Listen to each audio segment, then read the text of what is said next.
So one of our first projects is going to be to rebuild the carburetors. So first things first, we're going to pull them out.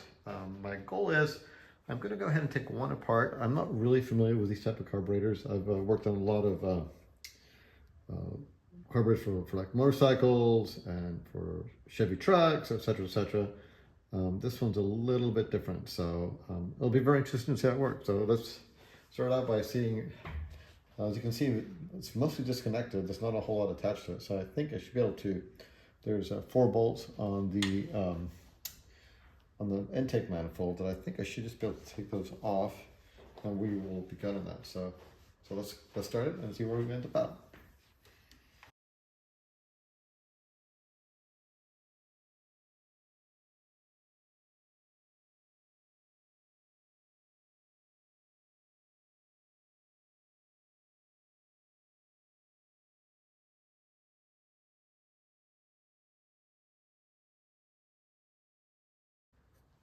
Okay, so these bolts are pretty much out. The interesting thing is it's a little hard, so I'm going to grab a rubber mallet real quick.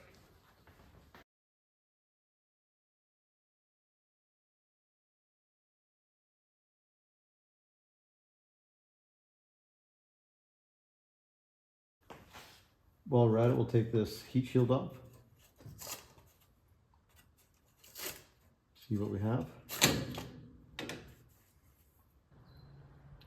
So I got the carburetors out of the car.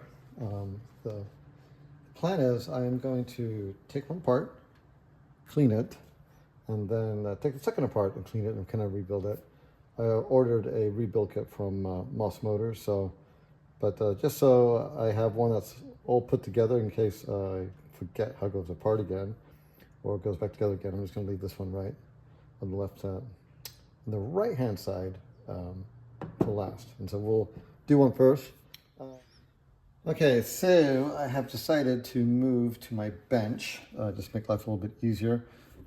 Interestingly enough, these carburetors are metric. The reason I say it's interesting is just because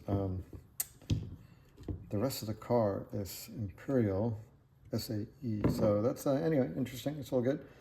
I guess these carbs are well used in the British automotive industry back in the day. I was watching a YouTube video, and these were coming off a Jaguar, also very similar carbs. So don't really know a whole lot about the history of these carbs. They are definitely different than what I'm used to. So yeah, we'll take it apart and see how it goes. Also, I'm going to take this completely apart. There's a lot of corrosion, as you can see, and I want to get all that stuff cleaned up before we put it all back together again. So.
So after we took the carburetor apart, we spent some quality time in this thing over here, an ultrasonic cleaner.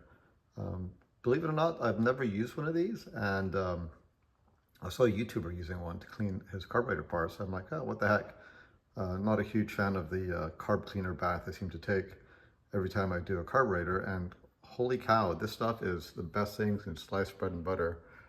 It did an awesome job cleaning the parts.